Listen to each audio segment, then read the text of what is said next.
everyone, and welcome back to our happy little cosplay channel. It's me, Zombie. Today I am so excited to be trying out something pretty different for my channel. I'm going to be testing out some different cosplay makeup techniques. I know you're probably thinking that because this video is going up on April 1st, there's going to be some kind of like joke or goof, but no jokes or goofs today. Today I'm going to be showing you how to... Hold on a minute, I feel really weird. I just feel like something's happening. It hurts. I'm transforming. No.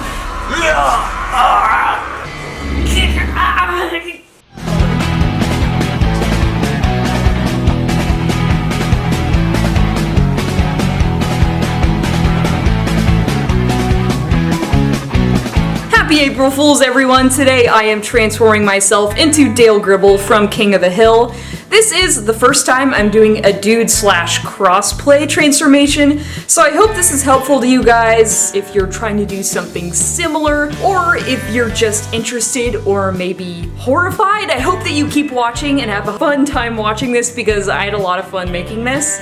First I'll do the makeup and then I'll make all the accessories. First I'm covering my face with some L'Oreal True Match foundation. I'm using a damp beauty blender to blend everything in.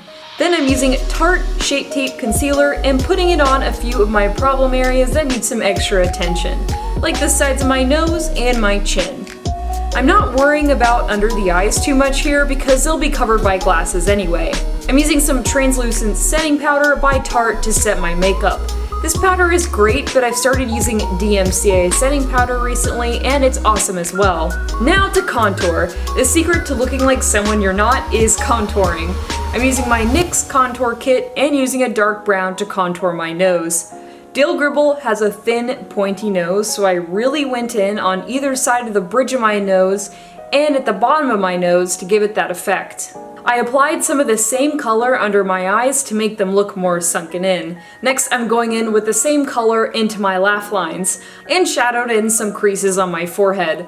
I even went in with a smaller brush here to help these lines look more fine. I know this looks extreme now, but once everything's blended out, it'll look a lot more convincing. I also darkened in the inside of my Cupid's bow and added some shadows under my lip. I did my best Dale Gribble face here to figure out where the rest of my shadows needed to go. I don't know if this actually worked, but oh well. I contoured a cleft chin and continued contouring around my jawline.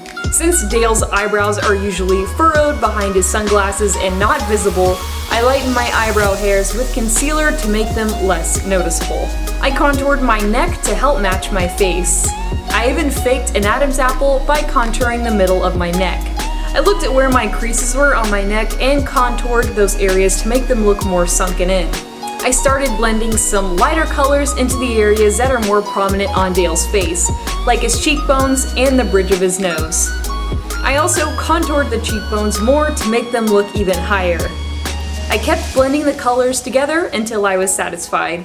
Now it's time to put on the wig. I separated my hair into two parts, wrapped each piece around my head, and pinned it into place. Then I put on my wig cap. I got this cheap wig on Amazon, so if you're interested in getting this one or anything else I used in this transformation, I'll link it right down below. This wig is super long to be Dale Gribble's hair, so we're gonna give it a haircut. I cut this wig while it was still on my head and cut it shorter and shorter until I was satisfied with the length. Wow, this is a look. I feel like a discount version of Cersei right now. I'm using some Tresemme hairspray and Got to Be Glued Invincible styling gel to style this luxurious mane. I'm adding some downward lines onto the corners of my mouth with black eyeliner and blending it in. This will help my mouth look more downturned like Dale's. I also added two little lines over my concealed eyebrows since Dale has really small eyebrows. Now it's time to complete the look. I put on a tight sports bra to squish down the lady bits and put on a white t-shirt. I found this brown button-up shirt that looked just like Dale's and tucked it into some dark wash jeans. To make a simple belt buckle, I cut out a rectangle piece of 6mm foam, sanded the edges, heat sealed it, primed it by using Plasti Dip, painted it silver, and weathered it with some brown acrylic paint. Then I used some Velcro to stick it onto my belt. For the patch on the hat, I made a pattern and transferred it onto some 2mm EVA foam. I sketched on the design with a pencil and then went over it with a black marker. For the blue details, I mixed up some light blue acrylic paint and painted on the blue parts with a small brush. After it dried, I touched up the details with a black marker and glued it onto an orange ball cap. Here is my Dale Gribble cosplay transformation all complete.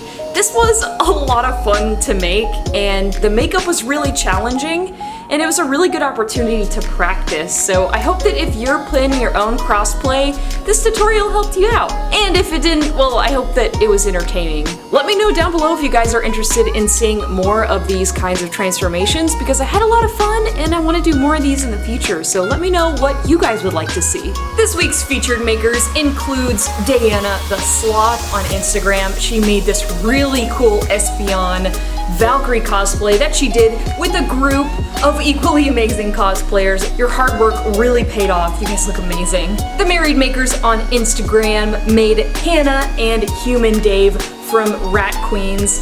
They are professional 3D modelers. They do a lot of really cool 3D printing stuff, and their stuff looks so cool. Great job, guys. Oliver Geist on Twitter showed me the first ever prop that his son made. It looks awesome, it's so steampunky, and I really love the sling that he made too. It's so neat. Keep making stuff. I love seeing what you guys create. If you'd like to show me what you're working on, whether that be cosplay or something else, I just want to see what you're making. Show me on your favorite social media of choice, and that'll give you a chance to be a featured maker. Thank you so much for watching. Go ahead and hit that subscribe button so I can see you back here again next time. Bye!